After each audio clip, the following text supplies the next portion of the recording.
Delhi Waqf board भर्ती में गड़बड़ी का मामला। बोर्ड चेयरमैन अमानतुल्लाह खान को निचली अदालत से मिली जमानत के खिलाफ अर्जी पर समाअत है। जमानत के खिलाफ एसीबी की अर्जी पर समाअत हुई। एसीबी की अर्जी पर दिल्ली हाई कोर्ट ने अमानतुल्लाह खान को नोटिस जारी किया है। दिल्ली हाई कोर्ट में अगली समाअत 9 दिसंबर को होगी। 28 सितंबर को अमानतुल्लाह खान को जमानत मिली थी और आपको बता दें कि बोर्ड चेयरमैन अमानतुल्लाह खान को निचली अदालत से मिली जमानत के खिलाफ ही अर्जी पर आज समाअत थी। जमानत के खिलाफ एसीबी की अर्जी पर यह समाअत हुई है। अगली तारीख का भी ऐलान कर दिया गया। 9 दिसंबर को इस मामले पर अगली समाअत होगी। एसीबी की अर्जी पर दिल्ली हाई कोर्ट ने अमानतुल्लाह खान को एक नोटिस जारी किया है। आपको बता दें, जब पिछली बार अमानतुल्लाह खान को जमानत दी गई थी, उस पर एसीबी ने एतराज जाहिर किया था, एक अर्जी दाखिल की थी इस जमानत के खिलाफ और आज उसी अर्जी पर समाअत थी। एसीबी की अर्जी पर दिल्ली हाई कोर्ट ने अमानतुल्लाह खान को एक नोटिस जारी किया है। दिल्ली हाई कोर्ट में अगली समाअत 9 दिसंबर को होने वाली है। बता दें कि 28 सितंबर को अमानतुल्लाह खान को जमानत मिली थी, जिस पर एसीबी ने एतराज जताते हुए अर्जी दायर की थी। बड़ी खबर है अमानतुल्लाह खान से जुड़ी हुई। मजीद जानकारी के साथ शोएब रजा जुड़ गए हमारे साथ बराह रास्त। उनका रुख करते हैं। शोएब, क्या जानकारी मिल पा रही है इस वक्त? देखिए रम, आपको याद होगा कि 28 सितंबर को दिल्ली की रोज एवेन्यू कोर्ट ने अमानतुल्लाह खान को जमानत दी थी। मामला दिल्ली वक्फ बोर्ड में जो भर्तियां की गई थी उससे जुड़ा हुआ है। ये आरोप लगते रहे हैं अमानतुल्लाह खान पर कि अपने ही करीबियों को भर्ती कर लिया गया था।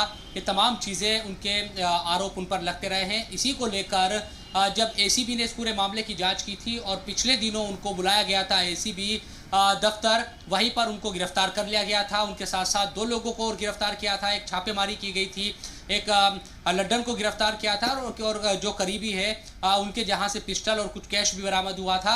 लेकिन बाद में तीनों को ही जमानत मिल गई। लड्डन को भी जमानत मिल गई, जो दूसरे करीबी थे अमानत के, जहां से पिस्टल और पैसे बरामद हुए थे उनको भी जमानत मिल गई और अमानतुल्लाह खान को भी जमानत मिल गई थी।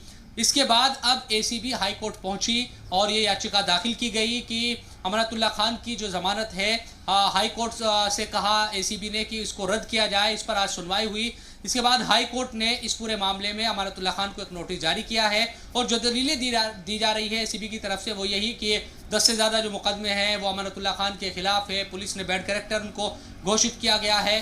क्या हुआ है, तमाम चीज़ें हैं। ये आरोप लगाए जाते हैं कि सरकारी काम में बाधा डालते हैं। हालांकि विधायक है अमानतुल्लाह खान ओखला से और वो इस बात को कहते रहे हैं कि वो जब भी जनता के बीच जाते हैं तो उन पर मुकदमे दर्ज कर लिए जाते हैं। तमाम जो बातें हैं वो उनकी तरफ से कही जाती है। लेकिन दिल्ली वक्फ बोर्ड से जुड़ा हुआ मामला, इसकी लगातार जांच होती रही है। सीबीआई भी जांच इस मामले में कर रही थी। बाद में एसीबी इस पूरे मामले को देख रही है। अब जो भर्तियों का मामला है तो अब नोटिस जारी किया है इस मामले में हाई कोर्ट ने अमानत को और ये पूछा है कि उन्हें जमानत खारिज की जाए। इस पर जो एसीबी कह रही है, इन तमाम चीज़ों पर आपका क्या जवाब है? अब 9 दिसंबर को इस मामले में अगले सुनवाई होगी और उसके बाद कोर्ट ये तय करेगा कि क्या कोई ऐसा कोई कारण नजर आता है कि जमानत या जो जमानत है उसको खारिज की जाए। जो रोज एवेन्यू कोर्ट का फैसला है, कोई वक्त है मुकर्रर किया गया हो अमानतुल्लाह खान से जो सवाल पूछा गया है इस नोटिस में, कब तक अमानतुल्लाह खान को उसका जवाब देना होगा, इस हवाले से कोई जानकारी है क्या?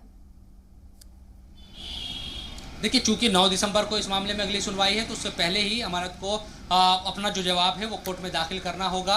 उनकी तरफ से बताया जाएगा कि जो ये आरोप तमाम तरह के लगाए जाते रहे हैं, जो पुलिस के जरिए बैड कैरेक्टर का जो इशू है उसको लेकर भी अमानत अदालत में गए थे, तो इन तमाम चीज़ों को लेकर जवाब दिया जाएगा और उसके बाद हाई कोर्ट ये तय करेगा कि क्या वाकई एसीबी की जो याचिका है उसमें कुछ दम दिखता है या नहीं। क्योंकि अमानतुल्लाह खान, ये बात सही है कि बार बार विवादों में रहे हैं। शाहीन बाग से लेकर कई तरह के मामले उनसे जुड़ते हैं।